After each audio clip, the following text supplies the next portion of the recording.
Degrado in centro storico, droga, aggressioni, atti vandalici. Negli ultimi giorni Vicenza ha vissuto momenti di alta tensione con i cittadini e i commercianti che chiedono una risposta concreta alle autorità competenti. Le forze dell'ordine ci sono, pattugliano, girano, intervengono prontamente, ma il problema va affrontato anche e soprattutto a livello politico. Serve un giro di vite, auspicato anche dal sindaco Giacomo Possamai, che viene punto da Jacopo Maltauro al suo primo intervento targato Forza Italia.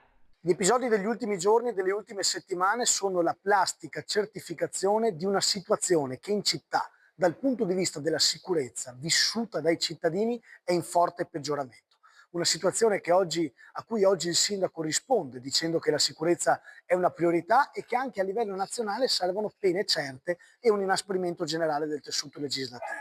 Peccato però che il Partito Democratico a livello nazionale vota contro i provvedimenti per inasprire le pene e dare una certezza della pena. Jacopo Maltauro mette a confronto i due fronti politici, quello del sindaco, targato PD, e quello del PD in Parlamento, e punge sostenendo che ci siano due approcci diversi. Auspichiamo che l'accorgimento del sindaco del PD del nostro territorio possa svegliare anche il PD a livello nazionale, la direzione impressa dalla Schlein, che possa assumere la sicurezza come una priorità vera, facendo un'alleanza in Parlamento su questo tema e non solo ostruzionismo costante quando si tratta di affrontare i decreti sicurezza o provvedimenti analoghi. Sul territorio servono risposte chiare, non solo accorgimenti dell'ultimo minuto, e a livello nazionale serve una coesione su un tema che oggi è evidentemente priorità sentita dal tessuto commerciale e cittadino.